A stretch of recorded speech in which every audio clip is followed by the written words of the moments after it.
Hi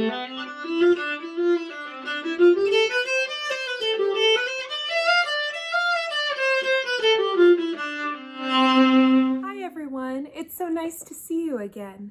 My name is Ashleigh, and I'm the host of the Lansing Symphony Orchestra's LSO Kids program.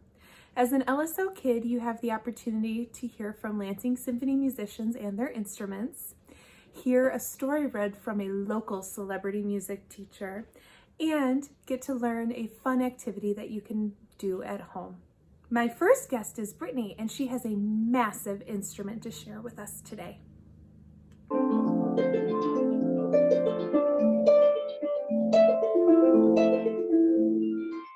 Hi, Brittany.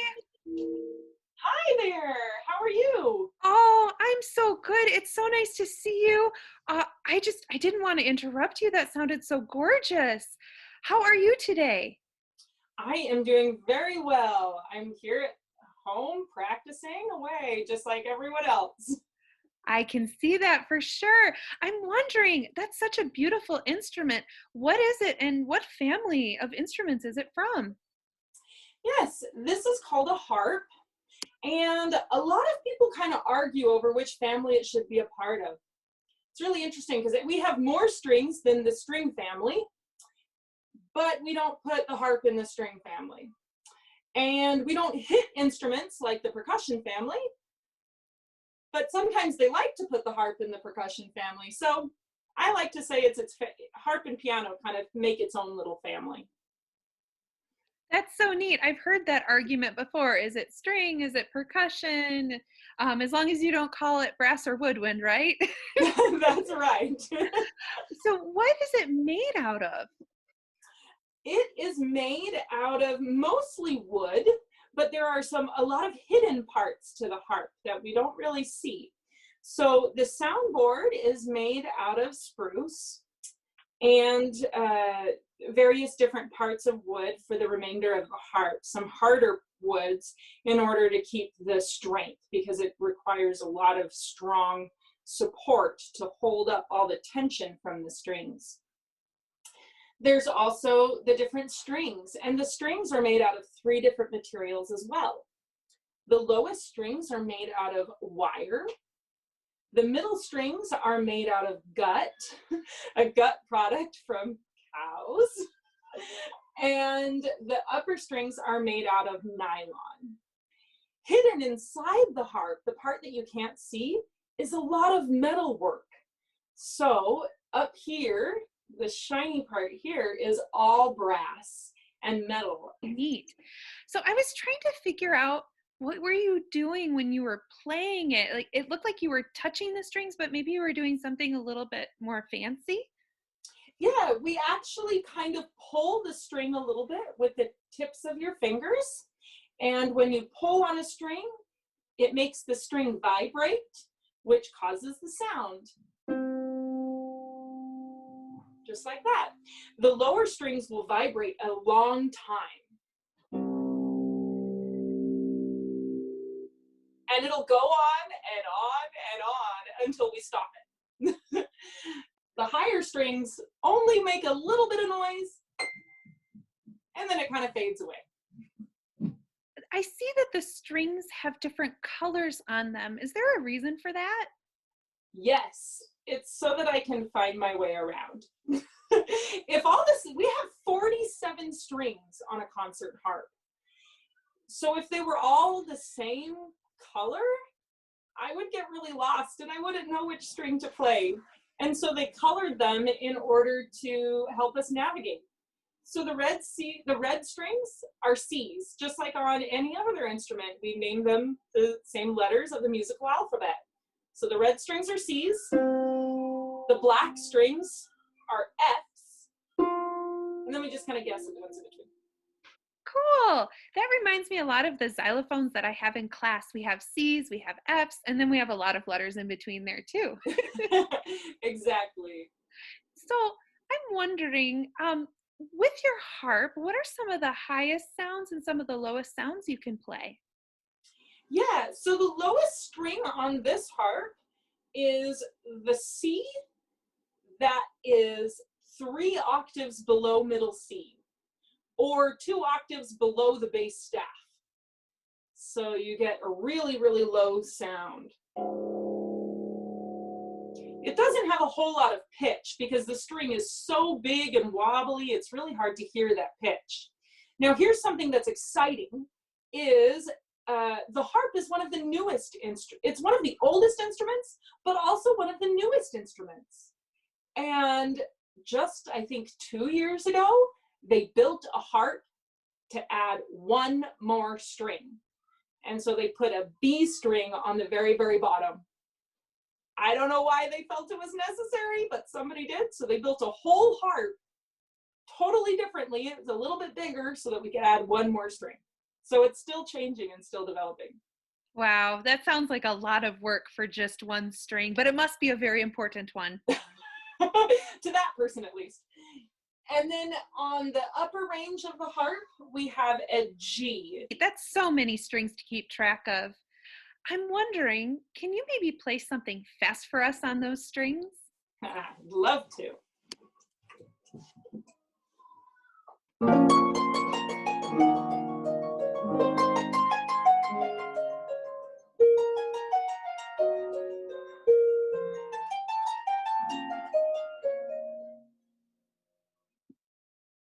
Wow, that was so fast. I could not keep track of your fingers. Amazing. Can you maybe play something slow for us now? Maybe I can keep track a little bit better that way.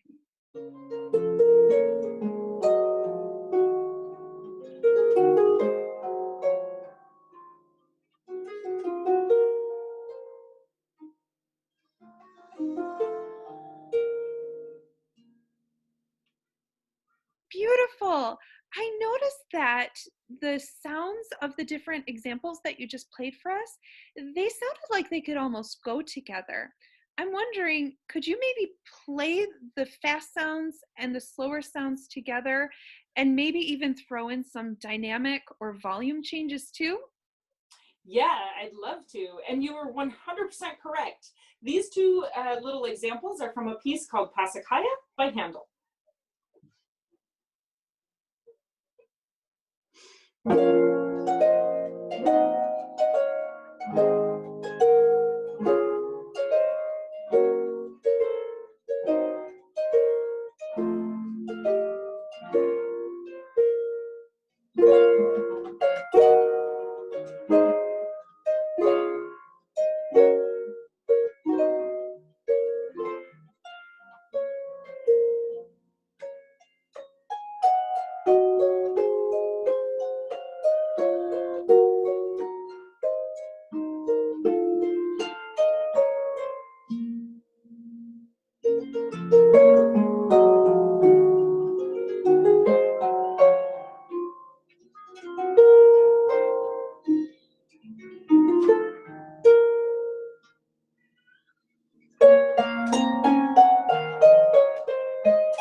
was absolutely gorgeous. I loved the different dynamics that you played, the louder and the quieter, as well as the different speeds of the notes. Oh, it was so beautiful.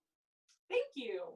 Now, I noticed something about the way that you're playing, and I'm wondering if you can tell us, why do you play it that way and not just fully facing it? I noticed that you let it sit on your shoulder and you have one hand on either side. Isn't that tough to play? You do have to kind of hug the harp a little bit and pull it back. So we do that so that our hands can reach all the way down and all the way up. Because sometimes, well, for the most part, our right hand plays the upper register, just like on a piano, and our left hand plays the bass notes. But we also like to play a lot of things going all the way up. And so sometimes we'll do stuff going back and forth. So for example, we'll do things like,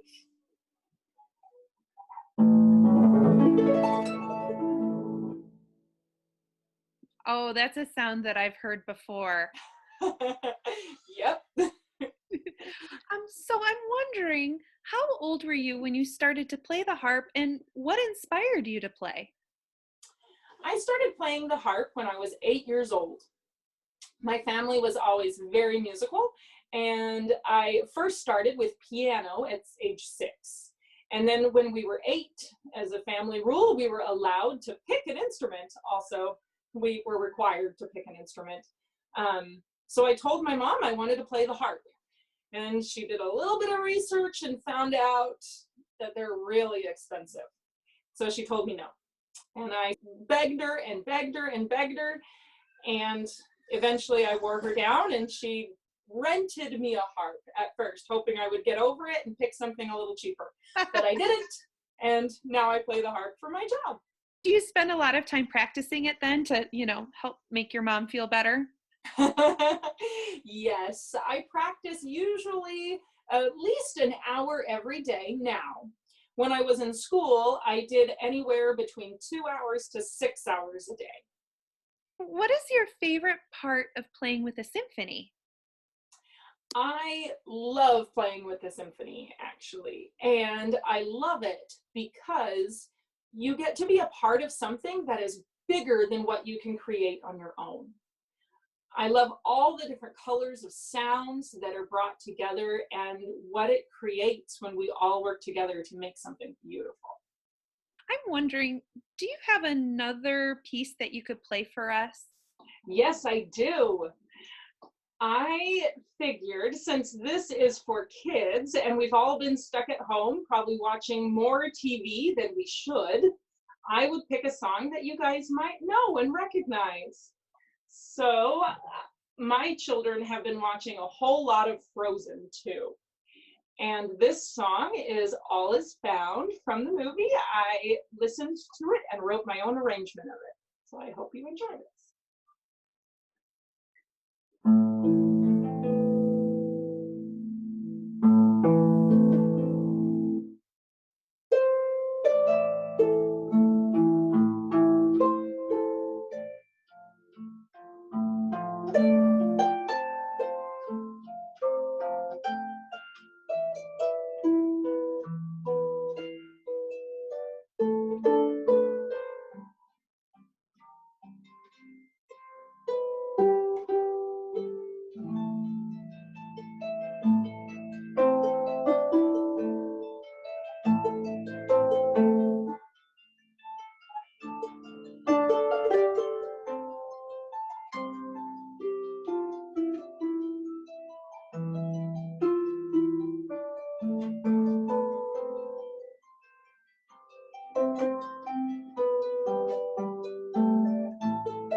Oh, that was gorgeous. I was singing along in my head the whole time. Thought you'd enjoy that. Thank you. And I loved too how expressive you were with your arms and your hands while you were moving. It was it was like watching a dancer almost. Oh, thank you. Thank you so much, Brittany, for sharing your talents with us today. We learned so much about the harp. You're welcome. It's been wonderful. Thank you. Wow, Brittany, thank you so much for sharing your beautiful playing. I really enjoyed learning about the harp, and especially the fact that there are 47 strings. That seems like a lot of strings to me to have to keep track of. Up next, we have local music teacher, Mr. Brooks from Waverly Schools, and he has a really silly story to read to us today about a kid named Mortimer and how he just can't quite keep quiet. Hi, my name is Mr. Brooks. I teach music for Waverly Schools in Lansing, Michigan. And today I'm going to read to you a story called Mortimer by Robert Munch. And Mortimer is a little boy who loves to sing, but sometimes he does it in inappropriate times. Now to help me illustrate the story today, I have the marimba. Some of you may have been thinking, well, this looks a lot like a xylophone. And it does, but there's some big differences. Now, a marimba has wooden bars, and so does a xylophone. A marimba is part of the percussion family, and so is a xylophone. But the bars on the marimba, on the bottom, the low notes, they're wider and they are thinner than they are up here at the top where the high notes are, where the bars become more narrow and thicker. On a xylophone, all the bars are of the same width and of the same thickness. They just adjust the length of them to get the pitches to change.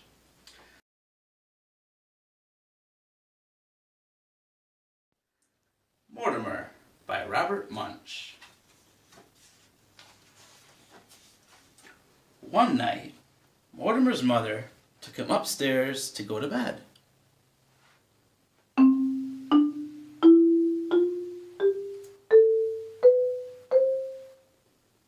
When they got upstairs, Mortimer's mother opened the door to his room, threw him into bed, and she said, "Mortimer, be quiet."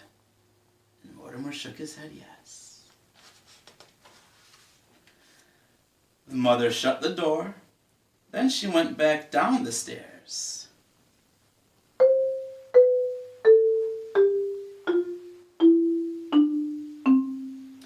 As soon as she got back downstairs, Mortimer sang.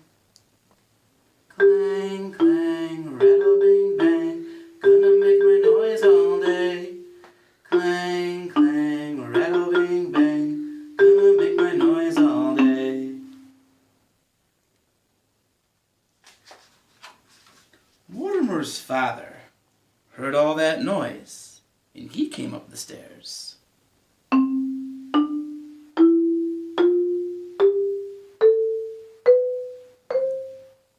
He opened the door and yelled, "Mortimer, be quiet!" And Mortimer shook his head yes.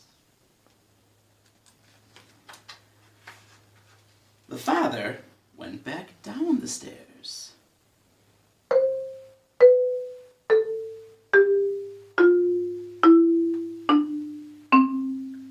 As soon as he got to the bottom of the stairs, Mortimer sang. Clang, clang, rattle, bing, bang, gonna make my noise all day. Clang, clang, rattle, bing, bang, gonna make my noise all day.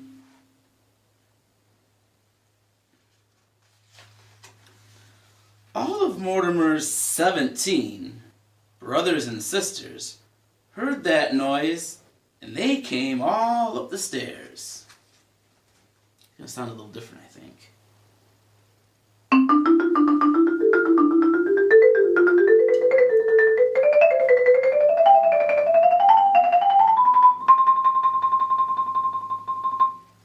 And they all shouted together, "Mortimer, be quiet!" Mortimer shook his head yes. and all 17 went back down the stairs.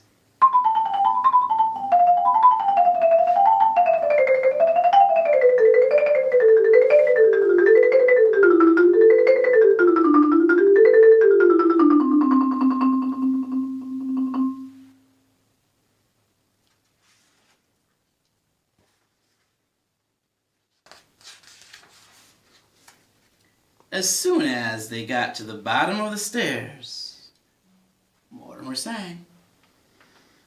Clang, clang, rattle, bing, bang, gonna make my noise all day.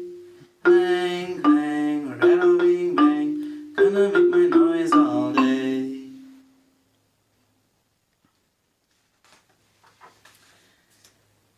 They got so upset that they called the police. 2 policemen came and they walked very slowly up the stairs.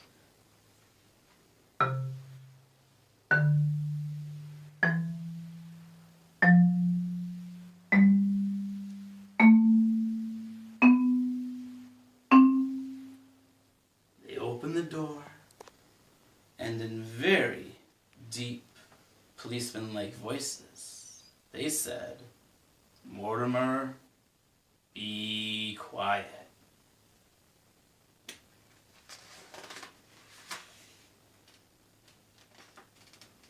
The policeman shut the door and went back down the stairs.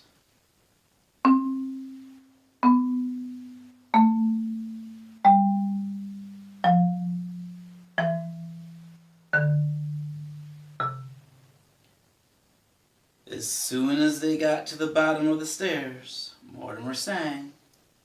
Clang, clang, rattle, bing, bang, gonna make my noise all day.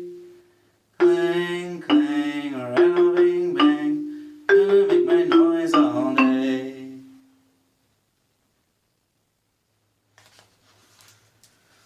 Well, downstairs, no one knew what to do. The mother got into a big fight with the policeman. The father got into a big fight with all the brothers and sisters. Upstairs, Mortimer got so tired waiting for someone to come up that he fell asleep. The end. Thank you for listening. Stay home and stay safe. Wow, Mr. Brooks, that was such a great story. Thank you for reading it to us, as well as singing and playing for us today. I'm sure the kids at Waverly schools really enjoy Mortimer as well. All of this talk about instruments and the song pitches going up and down had me thinking, I'll bet I could make my own harp at home. So I did a little bit of research and found that we can make a pretty simple harp from home. So you'll just need some rubber bands, some sticks, like some popsicle sticks, and some adhesive. Here's your at-home activity, making a harp. To make your own harp, all you need are some rubber bands, some popsicle sticks or other types of sticks, and an adhesive like a hot glue gun or regular glue.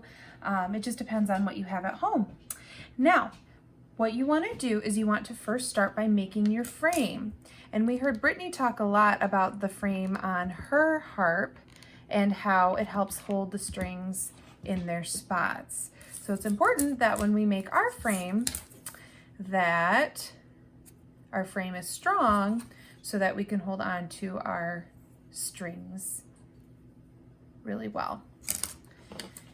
And I'm adding here. There. Now for my harp, what I can also do is I can cut off these little edges because I don't really need them. And the reason why I didn't do just a triangle with the popsicle sticks is because it would end up actually making the rubber bands fall off. They would slip off a lot more easily. So there we go. Woo. This is what I can do, or you can maybe just break it off and just be careful of those edges. The next part is just to add my rubber bands. So I can go through And I chose different color rubber bands for my harp because Brittany's harp had different color strings. And I remember that she talked about how her harp has different materials that she uses for her strings, but I just have rubber bands for this. I'm sure I could use something else too, like maybe a little bit of fishing line or a little bit of like a metal line. So there's lots of different stuff you could use. Something else fun that you can do, which is just a little bit more advanced, is once you have your frame, you can actually make another frame. And if you remember, Brittany's frame had some space in it. So what you can do is put your frame together like this and add some glue to help keep it steady, and basically do like a double wall of frame to make your harp just a little bit more secure.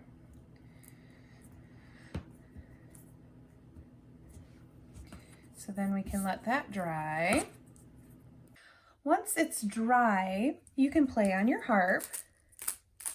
And if you're not too impressed with the sound, what you can do too is you can stretch the rubber band a little bit, and it'll make a little bit better of a sound. And just be careful when you're stretching that you don't break it. And you can put a knot in the top, and you might want some parent help for that. That way your rubber band stays stretched and it will have that slightly different sound to it as well. So you can go through and you can adjust the sound of your strings as needed by tying in those knots. Once you've gone through and you've added the knots that you want on your strings, which again, maybe not all of them will want one, then you can play it through. And then you have a nice harp. Enjoy and have fun making your new harp. Wow, we learned a lot today. I'd like to say thank you to Brittany for sharing her harp and her talents with us, as well as Mr. Brooks from Waverly Schools for sharing Mortimer with us. I would also like to thank our sponsors, Jackson National Life, MSU FCU, Ari Olds Foundation, and Comerica. I can't wait to see you again and learn more about the symphony. See you soon, LSO Kids.